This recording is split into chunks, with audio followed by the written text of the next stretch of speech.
Hi guys, Overarch here, and today I'm going to be talking about Total War Britannia. So I was really excited for the next Total War game to come out, just like I have been with all the previous Total War games before it. I am a huge fan of this series. The first time I played this series was back in Medieval 2, and I've played every entry since then, usually for dozens, if not hundreds of hours per entry. So I'm a really big fan of the series. However, this game has been the first Total War game that I have refunded.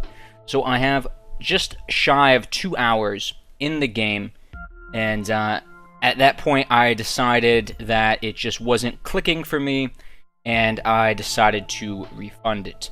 So everything I'm about to talk about is my opinion only. Your opinion might be totally different. I know that there are a lot of people that are loving the game, and that's awesome, great for them. But I'm just going to talk about why it didn't click for me and give a short review on it. I am also considering the game's lower price point. I obviously don't expect as much out of a $40 game as I would out of a full $60 entry.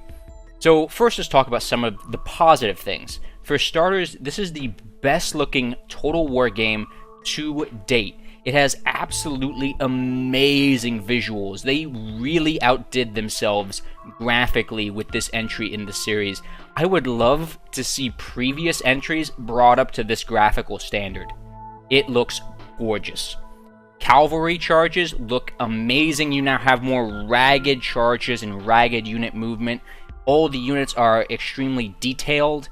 I do not have enough nice things to say about the visuals and the music in this entry. Next is that the AI does seem a little bit improved over Warhammer 2. Like I said, I only have 2 hours in the game, so maybe I missed some AI silliness, but I did not notice any of the usual AI stupidity that occurs in Total War 2, such as building stacks of nothing but archers or artillery or weird stuff like that sometimes happens. Each faction also has a unique start and unique challenges. I'm going to talk a little bit more about the factions in the negative side of things, though. I've also experienced no silliness with the auto-resolve feature.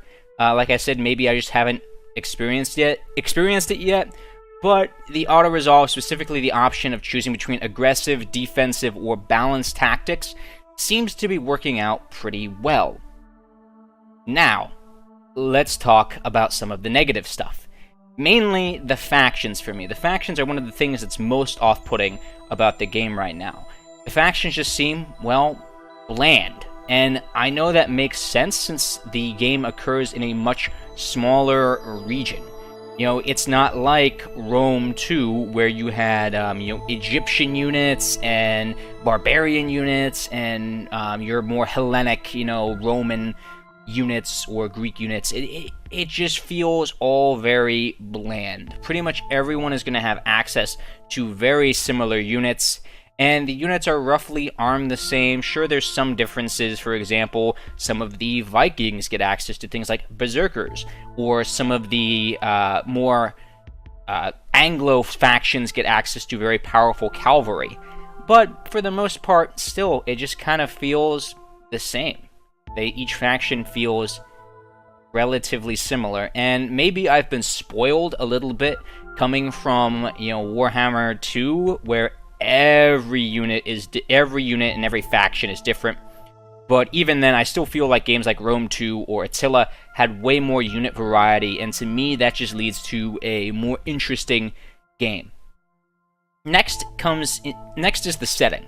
Now, I knew very little about this time period prior to entering the game. I obviously watched Vikings on History Channel and knew a little bit about Ragnar Lothbrok and his sons, but I didn't know much about it, and to me it doesn't feel as special as some of the other time periods. For example, in Napoleon, you could control Napoleon, a huge historical figure, and really impact history, really kind of make your alternative history. Same thing goes for, say, playing as Rome or playing as the Shogun.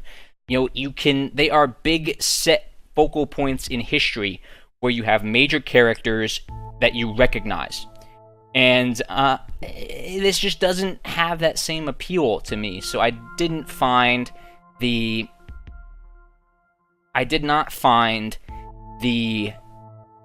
setting to be as appealing. I don't get to forge, the future of Rome. Instead, I get to, I guess forge the future of England. But, with this no-name king I've never heard of. So, to me, it wasn't that... The setting isn't as good as previous games, and that was a really long-winded way for me to say that. So yeah, that's just kind of my feelings on the game. Overall, I'd still prefer to play Rome 2 or Attila. Now, like I said, the game is visually still stunning. I might pick this game up when it goes on sale. Maybe for, $15 or $20, I think is going to be a more fair price point for what you're getting here. Or if they actually support it well and improve upon it a bunch, either through, paid DLC or free content upgrades, then yes, I'm going to come back to this game and play it more. But in my opinion, at this point in time, it feels like a half step forward for the series. And I understand $40 game versus $60, but to me, it's not trying to be a new Total War game. It's trying to be its own thing as the first of the Total War sagas, and to me it just doesn't click as well as Rome 2 or Attila did. Hopefully we have a situation like with Rome 2 where the game starts out very weak and then gets improved upon. If they do that, absolutely ignore this review and revisit it. Like I said, I did only have 2 hours in it, so you might want to look up a more in-depth review. There are many things that the game does unique and new, such as having these smaller villages within each settlement that you can go out and kind of, strangle your opponent's food supply, for example, rather than, actually having to lay siege to his cities. I found that to be really cool, really good. It just feels like a half step instead of a full step, and I'm going to wait for the next full step forward for the series before jumping into it. So, as always, guys, thanks for watching. Let me know what your opinion is of Total War Britannia down in the comments below. If you disagree with me, awesome. Let me know. If you agree with me, awesome. Let me know. Hope to see you next time. Bye.